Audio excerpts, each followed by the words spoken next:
บ่รวยบ่หล่อแต่อายก็มีใจหาจริงอายได้ข่าวมาว่าการดานั้นถูกแฟนทิ้งผู้ชายเข้าหาบ่จริง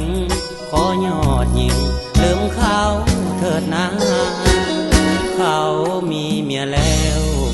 แต่น้องแก้วยังหวังไฟปอให้มาขอเตือนใจน้องญาติคู่ครองของเขาบ่ดีลองมาเบิ่งอายถึงแม้หน้าตาบ่ดีผู้ชายที่หายคนนี้จะหาคนดีด้วยความจริงใจเบียร์น้องว่า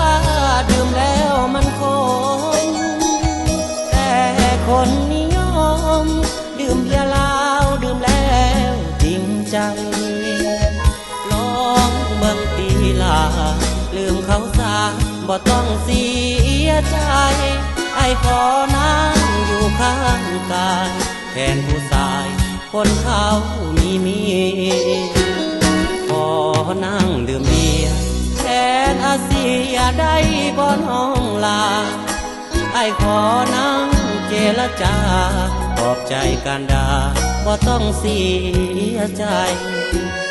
อายมาทีหลังขออยู่เป็นคู่สามวัยหากว่าน้องลืมเขาเมื่อใดช่วยมาบอกใจของอายแน่เด้อ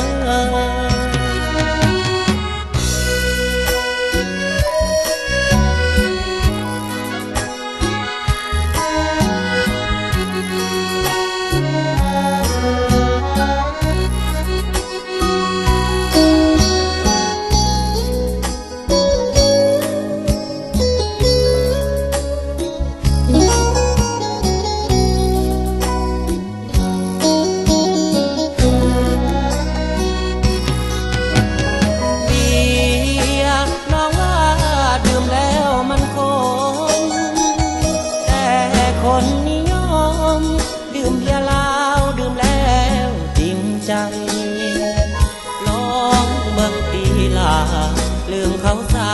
บ่ต้องเสียใจไอ้ขอนั่งอยู่ข้างกายแทนผู้ชายคนเขามีเมียขอนั่งดื่มเบียร์แทนอาเซียได้บ่น้องลาไอ้ขอนั่งเจรจาปลอบใจกันดาบ่ต้องเสียใจอายมาทีหลังขออยู่เป็นคู่สามวัยหากว่าน้องลืมเขาเมื่อใดช่วยมาบอกใจของอายแน่เด้อ